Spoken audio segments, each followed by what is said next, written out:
بسم الله الرحمن الرحيم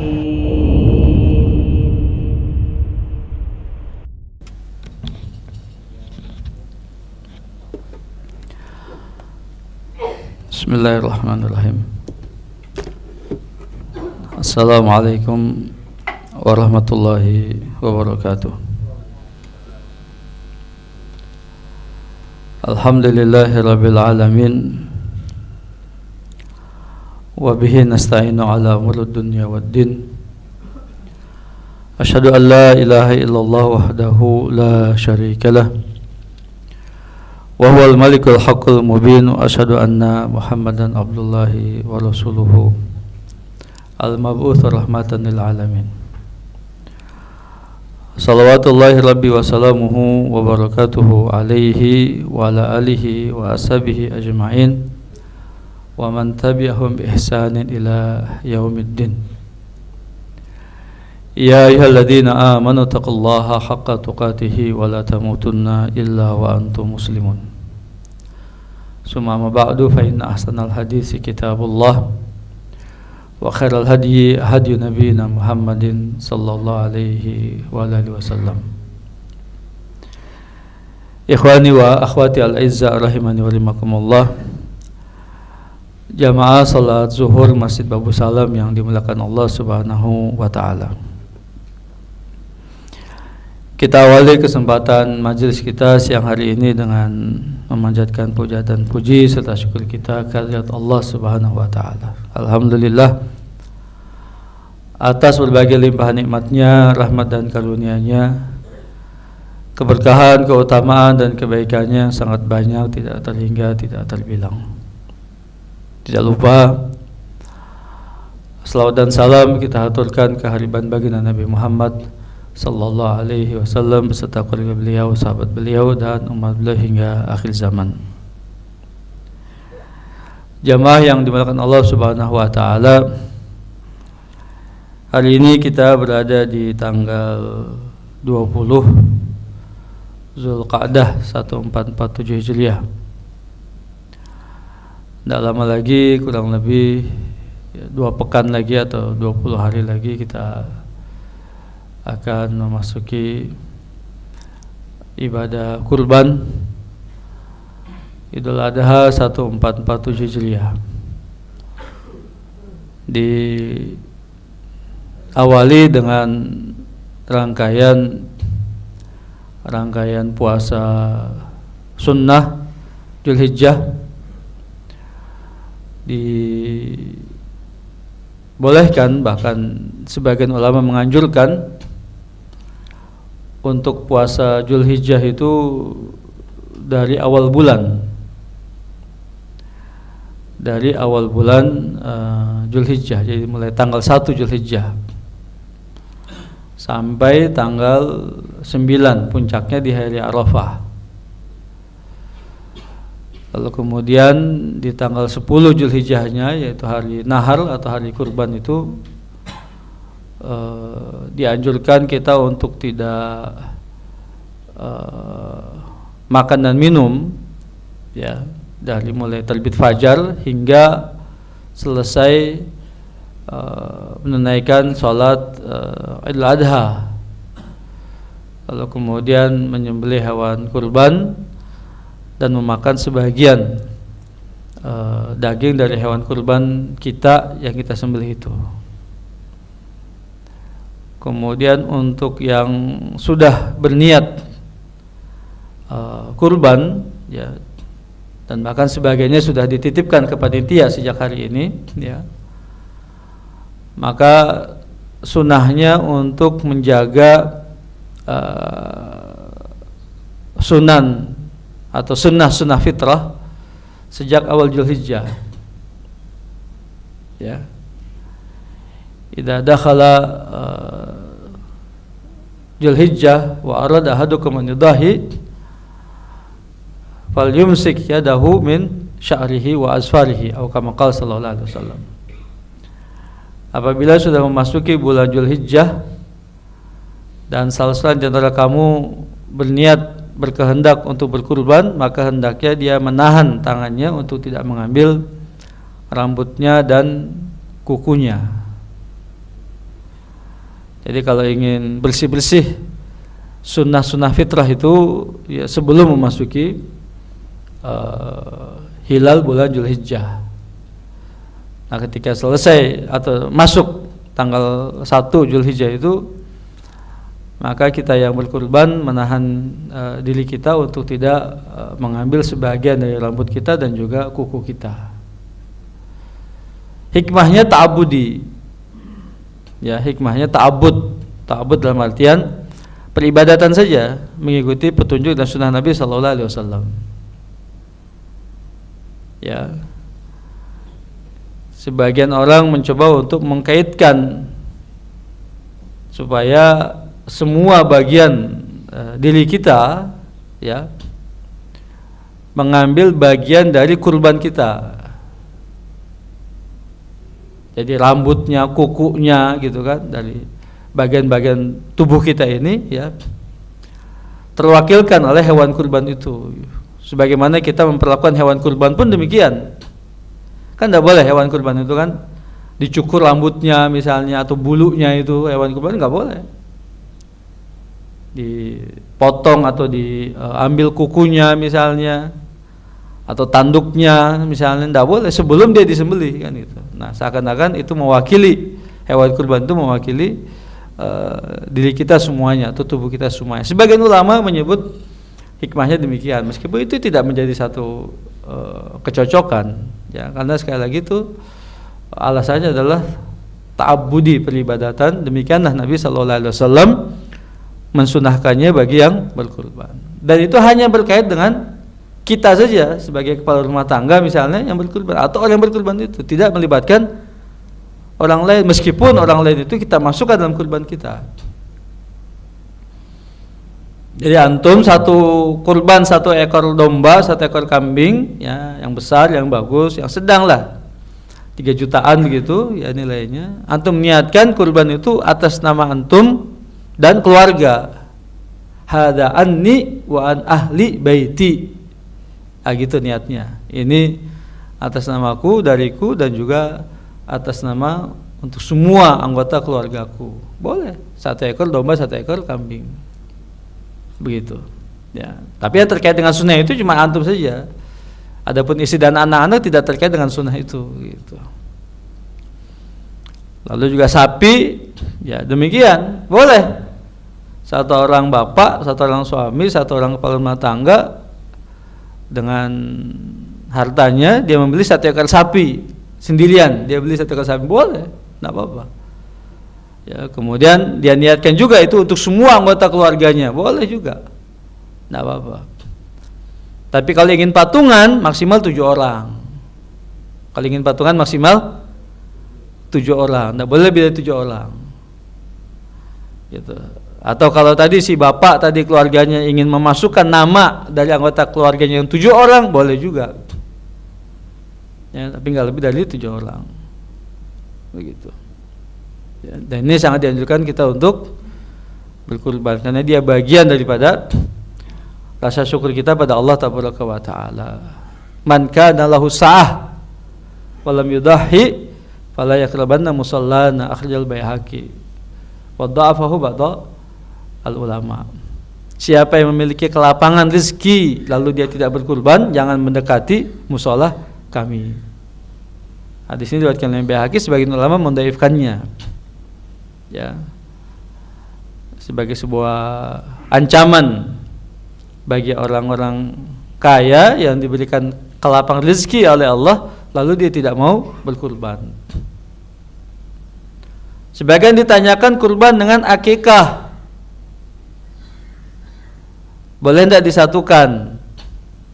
Ya.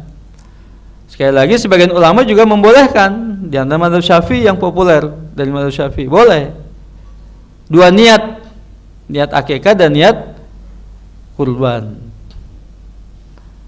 Tapi kalau akikahnya laki-laki kan 2 ekor berarti kan. Kalau akikahnya perempuannya 1 ekor. Begitu. Meskipun ijtihad tersebut masih juga bisa didiskusikan kembali, karena Akikah dan kurban dibangun di atas sebab yang berbeda. Akikah disebabkan oleh nikmat hidup, sementara kurban disebabkan oleh nikmat rezeki, kelapangan rezeki dan harta. Mana yang lebih dahulu? Nikmat hidup terlebih dahulu, baru kemudian Allah berikan kelapangan harta dan rezekinya. Dengan dua sebab yang berbeda, maka masing-masing berjalan sesuai dengan syariatnya. Jadi Nabi sallallahu alaihi wasallam, kullu mauludin murtahanun bi aqiqatihi hatta yu'aqqu lahu lisabiyyi syatun wal jariyati syatan aw lisabiyyi syatani wal jariyati syatun. Maka sallallahu alaihi wasallam, setiap bayi yang lahir tergadai dengan akikahnya sampai disembelihkan untuknya. Buat anak laki-laki 2 ekor ya domba, sedangkan buat anak perempuan 1 ekor domba. Jadi kalau buat hemat saya beda sebab, ya sudah jalankan masing-masing. Mana yang lebih dahulu? Akikah dahulu, karena itu berkaitan dengan nikmat hidup kita dan tergadai jiwa anak itu ya sampai di akikahi. Begitu, 2 ekor laki-laki, anak laki-laki, dan 1 ekor anak perempuan. Kalau orang tua kita sudah meninggal dunia dan kita tahu ataupun tidak tahu belum diakikahi, maka boleh kita mengakikahi diri sendiri. Mengakikahi diri sendiri saat ini boleh, ya, untuk membebaskan ketergadaian jiwa tadi. Ya, Allah alam bisawab. Ya. Karenanya ini menjadi perwujudan ketakwaan seorang hamba ya dalam ibadah kurban ini. Karena ibadah kurban ini disyariatkan sejak zaman Nabi Adam. Sejak zaman 2 anak Nabi Adam, Qabil dan Habil. Ya. Qabil mempersembahkan kurbannya dengan butir-butir padi yang kering yang kosong, sementara Habil mempersembahkan kurbannya dengan seekor domba yang sangat gemuk, dan Allah menerima kurbannya Habil. Innama yataqabbalullahu minal muttaqin. Allah menerima kurban amalan dari orang-orang yang bertakwa. Dzalika wa may yu'azzim sya'airillah fa innaha min taqwal qulub. Nah, sehingga kurban itu ya dikaitkan di surat Al-Hajj ya sebagai bagian dari syiar-syiar Allah, dan siapa yang mengagungkan syiar-syiar Allah maka sesungguhnya itu berasal dari ketakwaan hati. Jadi kurban itu wujud takwa seorang hamba kepada Rabbnya Subhanahu wa ta'ala. Maka saya menganjurkan kita semua untuk berkurban. Sudah layak untuk berkurban ya. Enggak usah dihitung-hitung gitu ya. Imam Ahmad rahimahullah berpendapat boleh ngutang untuk kurban. Boleh ngutang untuk kurban, untuk akikah boleh ngutang. Ya, alhamdulillah. HP antum ya enggak ngutang kan, jual HP beli kambing buat kurban. Ya. Kalau emang ya enggak ada kelaparan rezeki. Tapi insyaallah ya HP antum aja sudah Promak berapa itu ya. Ya, Promak Milanta atau Promak berapa antum jual itu ya, beli domba yang gemuk ya. 2 ekor misalnya ya buat kurban. Ya, malu sama HP. Ya, kalau enggak kurban malu sama HP. Begitu. Yaitu anjuran dan ajakannya ya untuk kita semakin mendekati Zulhijjah ini ya, ibadah kurban ini. Begitu. Baik jamaah sekalian yang dimuliakan Allah Taala, hari ini kita masuk ke hadis yang ke-17 dari kitab Bahjah Qulubil Abrar wa Qurratu Yunil Akhyar bi Syarah Jawamil Akhbar karya Fadilat Asy-Syaikh Al-Allamah Abdurrahman bin Nasir As-Sa'di rahimallahu taala. Qala al-muallifu rahimallahu taala al-hadisus sabi asyar An Abi Dzarrin Al-Ghifari radhiyallahu an qala Rasulullah sallallahu alaihi wasallam ittaqillaha haitsu ma kunta wa atbi'is sayyi'atal hasanata tamhuha wa khaliqin nas bi khuluqin hasan. Rawahu Tirmidzi, rawahu Imam Ahmad wa Tirmidzi, akhrajahu Tirmidzi fil bir wasilah wa Ahmad fil musnad wa fi ghairiha wa Darimi fi al-Liqaq wa Hasan al-Albani fi Sahih al-Jami'. Hadis yang ke-17 dari Abu Dzar Al-Ghifari radhiyallahu an, ia berkata Rasulullah sallallahu alaihi wasallam bersabda, bertakwalah kepada Allah di mana saja kamu berada. Iringilah kejelekan dengan kebaikan yang akan menghapuskan dosa kejelekan tersebut. Dan pergaulilah manusia dengan akhlak yang baik. Diriwayatkan Imam Ahmad dan Tirmidzi. Imam Tirmidzi meriwayatkannya dalam kitab sunannya di kitab Al-Bir Wasilah, Imam Ahmad dalam musnadnya. Al-Imam Ad-Darimi dalam kitab Majmu' al-Kabir ya Ad-Darimi, kitab atau Sunan Ad-Darimi juga diisi Al-Liqaq dan dihasankan oleh Al-Albani dalam Sahih Al-Jami' As-Saghir. Ikhwan sekalian yang dimana Allah tabaraka wa taala, ini hadis yang luar biasa.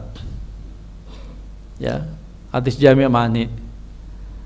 Hadis termasuk ke dalam hadis sapu jagat. Nah, ini termasuk ke dalam hadis sapu jagat. Ya. Apa? Yang mencakup meliputi aspek-aspek yang pokok dan utama.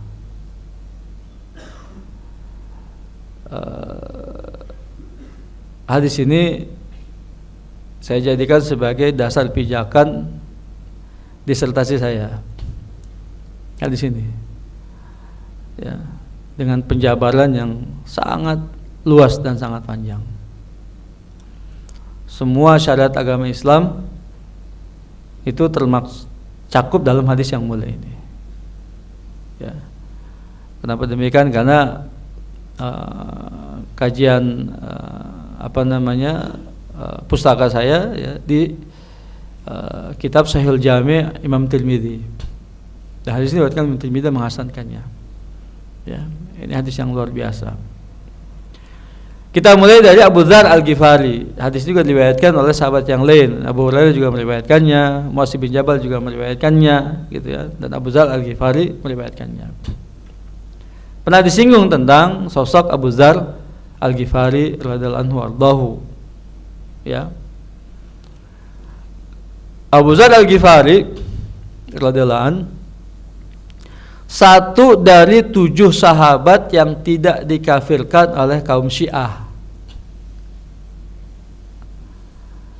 Satu dari 7 sahabat yang tidak dikafirkan oleh kaum Syiah. 7 itu siapa? 4 keluarga Ali bin Abi Thalib radhiyallahu anhu, Ali bin Abi Thalib radhiyallahu anhu, Fatimah radhiyallahu anha, Hasan dan Husain radhiyallahu anhuma. 4 tuh. 3-nya siapa? Ini. 1 Abu Dzar, yang kelima Abu Dzar Al-Ghifari, ya. Yang ke-6 Salman Al-Farisi, yang ke-7 Miqdad. 7 saja yang tidak dikafirkan. Yang lain kafir. Abu Bakar, Umar, Utsman, Muawiyah, ya, siapa? Semua sahabat yang lain. Ya, dikafirkan oleh Syiah Rafidhah. Oleh kaum Syiah Rafidhah. Dan sekte-sekte yang ekstrim, bawahan turunan dari Rafidhah. Sebagian kaum Syiah yang dekat pada Al-Sunnah seperti Syiah Zaidiyah misalnya, itu lebih dekat kepada Sunnah. Ya. Itu satu. Yang kedua, Abu Dzar Al-Ghifari termasuk sosok sahabat yang sangat wara' dan zuhud. Sangat wara' dan zuhud, ahli ibadah. Ya, hampir-hampir dia berpuasa setiap hari. Ya, kalau tidak Senin dan Kamis Daud, ya, puasa dan qiyamul lail setiap hari. Tidak meninggalkan qiyamul lail. Ya. Lalu kemudian tidak silau dengan gemerlapnya kemewahan dunia. Ya, diceritakan ketika wafatnya dia tidak mendapati kain kafan untuk menutupi tubuhnya. Hanya separuh kain kafannya, kainnya, dan itu pun bercorak apa yang dia pakai sehari-hari. Tidak sanggup menutupi badannya, ditutup kepalanya, kakinya kelihatan, ditutup kakinya, kepalanya kelihatan. Radhiyallahu anhu wardahu. Yang karenanya seorang yang hatinya lemah lembut, ya sangat lembut sekali hatinya, tidak tegaan, penuh kasih sayang, ya, pada semua orang. Satu hari dia datang pada Nabi sallallahu alaihi wasallam minta untuk diangkat sebagai petugas zakat. Ya Rasulullah, atastakmiluni, wahai Rasulullah, tidakkah engkau mengangkat aku sebagai petugas zakat? Su'ad namanya, su'ad zakah, petugas zakat. Kata Nabi apa? Sallallahu alaihi wasallam, la, fa innaka dhaif. Enggak, ya kamu itu lemah. Yang dimaksud dengan lemah itu adalah hatinya tidak tegaan. Gitu. Ya gimana petugas zakat enggak tegaan? Enggak capai target kan? Ya, datang ke sini ya bayar zakatnya. Maaf begini begitu, masih punya tanggungan ya, istri, anak, kemudian sawah, ladang, kemudian hewan misalnya, enggak jadi itu. Ya, zakatnya enggak bisa ditarik gitu kan. Maka Nabi enggak. Innaka katanya ya, in utita bisu'al ukilta alaih wa in utita biduni su'al wa inta alaih. Sesungguhnya tugas itu kalau kamu minta, kamu akan dibebani. Tapi kalau kamu tidak minta, kamu akan ditolong. Nah itu dia. Maka hadis-hadis Abu Dzar radhiyallahu anhu itu berkisar seputar masalah ini. Ketakwaan, zuhud, wara, kesederhanaan, ya, kelembutan, kasih sayang, gitu ya, belas asih misalnya. Itu semua hadis-hadis Abu Dzar seputar itu temanya. Ya, jamaah yang dimana Allah tabaraka wa taala. Kita masuk ke hadis ini. Hadis ini berisi 3 pilar utama, ya, bagaimana seorang hamba bersikap, berinteraksi, bermuamalah, berakhlak, gitu kalau bahasa saya itu ya, berakhlak, ya, disertasi itu, beradab dan berakhlak. Yang pertama disebut dengan adab syar'iyah. Yang kedua disebut dengan adab syakhsiyah. Yang ketiga disebut dengan adab istimaiyah. Yang pertama adab dan akhlak, beretika, bermuamalah, ya, dalam pandangan syar'i, sesuai menurut petunjuk, tuntunan dan bimbingan syar'i, adab syar'iyah. Ketika Nabi mengatakan ittaqillah, bertakwalah kepada Allah, ya, di mana saja kamu berada. Bertakwa kepada Allah adalah bertakwa kepada semua yang datang dari Allah, menurut perintah dan keinginan Allah. Dan tidak lain, itu semua tertuang dalam 3 pilar agama Islam. Apa yang kita kenal dengan istilah al-Islam, al-Iman, dan al-Ihsan di hadis Jibril. Nah, itu agama itu. Jadi adab-adab, akhlak-akhlak berkaitan dengan rukun-rukun Islam, rukun-rukun iman, dan rukun ihsan. Semuanya termaktub dalam kalimat ittaqillah, bertakwa kepada Allah. Yaitu apa? Bertakwa kepada itu menjalankan perintah-perintahnya dan menjauhi larang-larangannya. Agama semua itu kan. Satu bangun Islam yang utuh dengan kalimat itu saja, ittaqillah. Dan agama itu mencakup Islam, iman dan ihsan. Dari Jibril itu, akhbirni anil Islam, akhbirni anil iman, akhbirni anil ihsan. Ya toh? Gitu. Ketika Allah mengatakan udkhulu fis silmi kafah, masuklah Islam secara totalitas keseluruhan, maka mencakup itu semua. Bagaimana akhlaknya, adabnya terhadap rukun-rukun Islam, rukun-rukun iman, dan rukun-rukun ihsan. Nah, ketiganya itu disebut dengan adab syar'iyyah. Al-Imam Ibnu Qayyim di kitabnya Madarijus Salikin, adab syariah itu terhadap Allah, Rasulnya, dan Al-Quran, kitabnya. 3 itu di kitabnya Madarijus Salikin. Tapi kalau ini kita ingin general, maka mencakup 3 pilar tadi: al-Islam, al-iman, dan al-ihsan. Ya. Qaulan wa amalan, zahiran wa batinan. Perkataan-perkataan atau perbuatan-perbuatan anggota badan yang nampak ataupun yang batin, semua disebut dengan apa? Adab syar'iyyah namanya. Al-adab syar'iyyah. Al-Imam Ibnu Muflih punya kitab itu, Al-adab syar'iyyah. 4 jilid kalau tidak salah. Ya.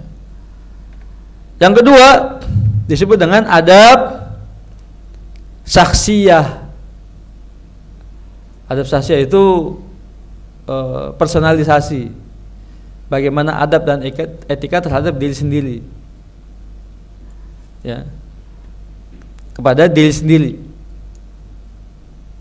Bahwasanya kita manusia harus sadar mengetahui tentang jati diri kita sebagaimana yang diinformasikan, diberitahukan oleh Allah Tabaraka dalam kitabnya. Bahwasanya kita manusia ada jiwa itu, ya, yang disebut dengan nafs. Maka jiwa manusia beda-beda kan? Ada nafsul ammarah, ada nafsul lawamah, ada nafsul mutmainnah. Tuh 3 jiwa manusia itu. Kita yang mana tuh? Nafsul ammarah, ya, yang selalu menyuruh kepada kejelekan-kejelekan, atau nafsul lawamah, nafs jiwa yang suka mengumpat, ya, mencela, ya, penyesalan, atau nafsul mutmainnah, jiwa yang tenang. Kita punya jiwa manusia. Maka disebut apa? Qad aflaha man zakkaha. Waqad khaba man dassaha. Beruntung yang mensucikan jiwanya, dan celaka merugi orang yang mengotori jiwanya. Jiwa itu yang pertama. Maka ada tazkiyah an-nufus, pensucian jiwa. Yang kedua hati.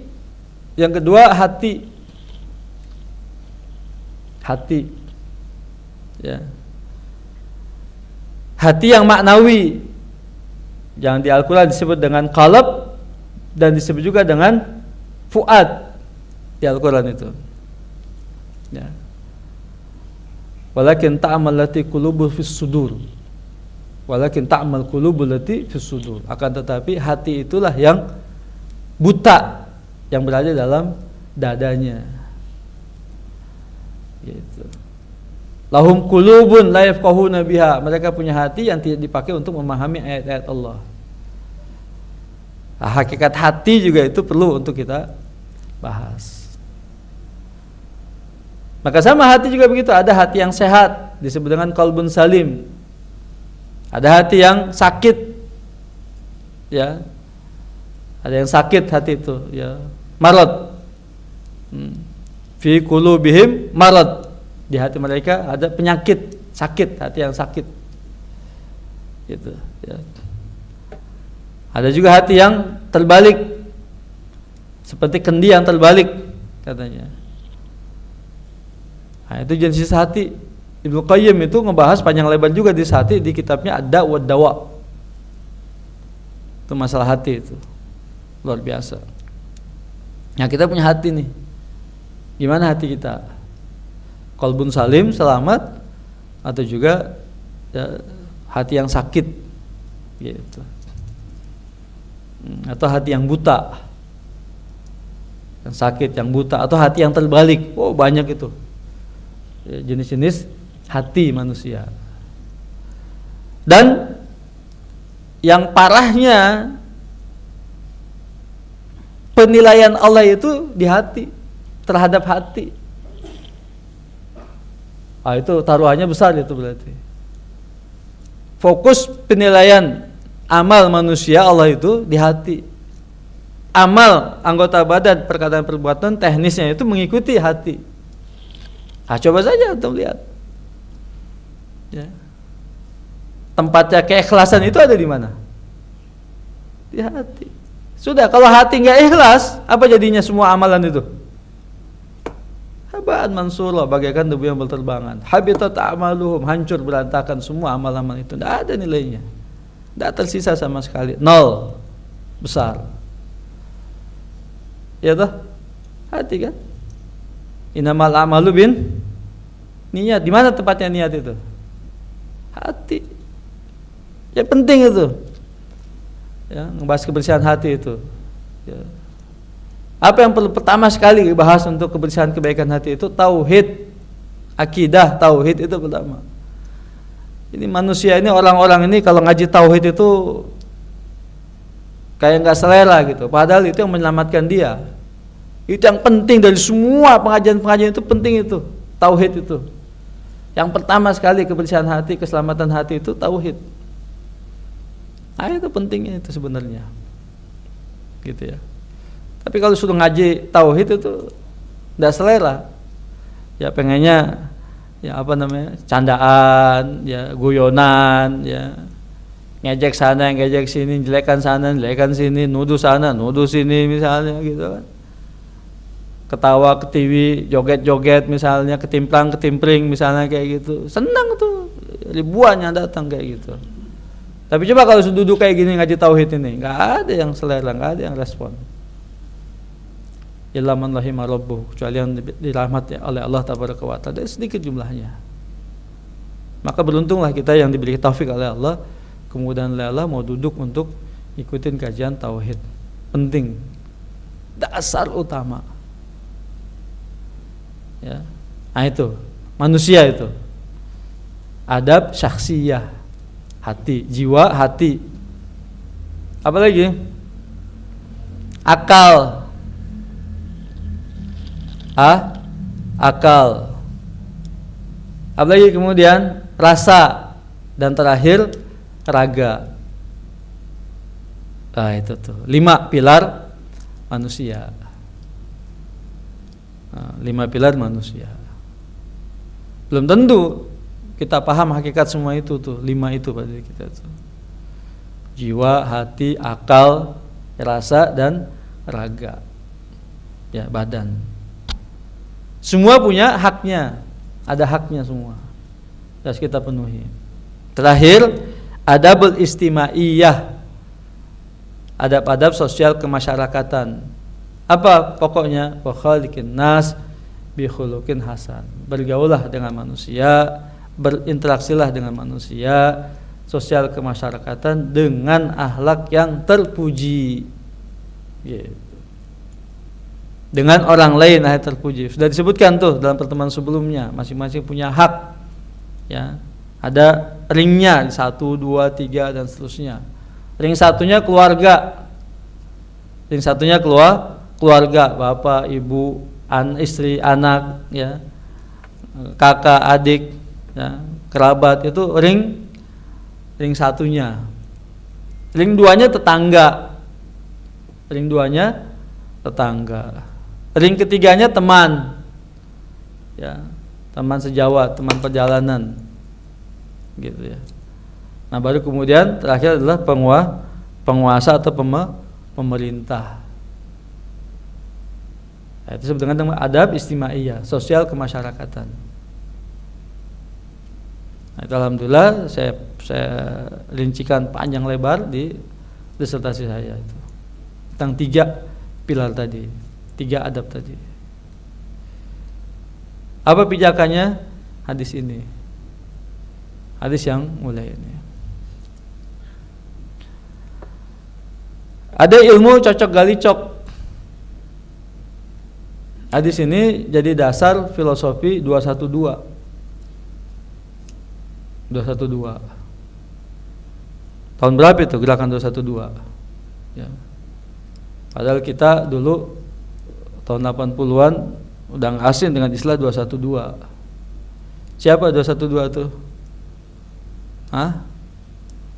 Ya. Kampak Naga Geni. Muridnya siapa namanya? Wiro Sableng. Gurunya? Jadi gurunya Gendeng, muridnya Sableng gitu ya. Tapi itu filosofinya ini katanya.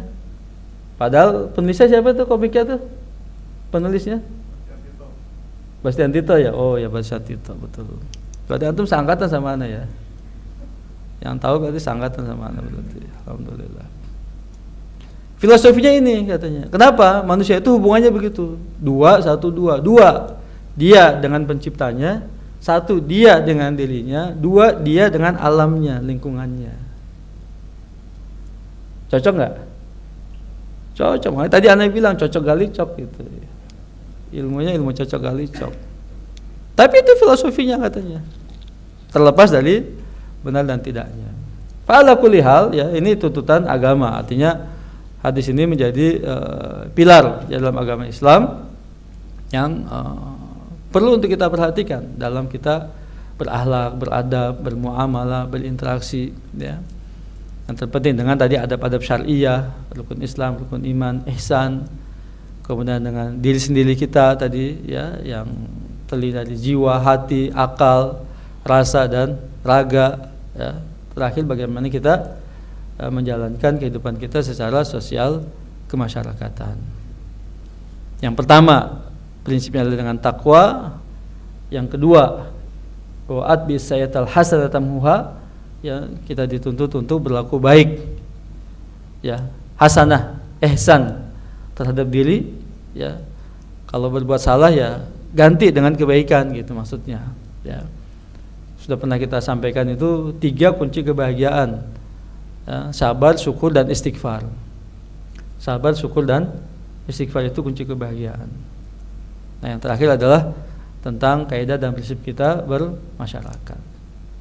Demikian, mudah-mudahan hadis yang mulia ini menjadi gambaran penting bagi kita ya, bisa kita hafalkan, kita sudah kaji panjang lebar, kita jelaskan panjang lebar menjadi pedoman dalam kita menjalankan kehidupan kita sebagai manusia, sebagai seorang muslim, sebagai seorang mukmin ya, yang mengetahui hak-haknya dan kewajiban-kewajibannya.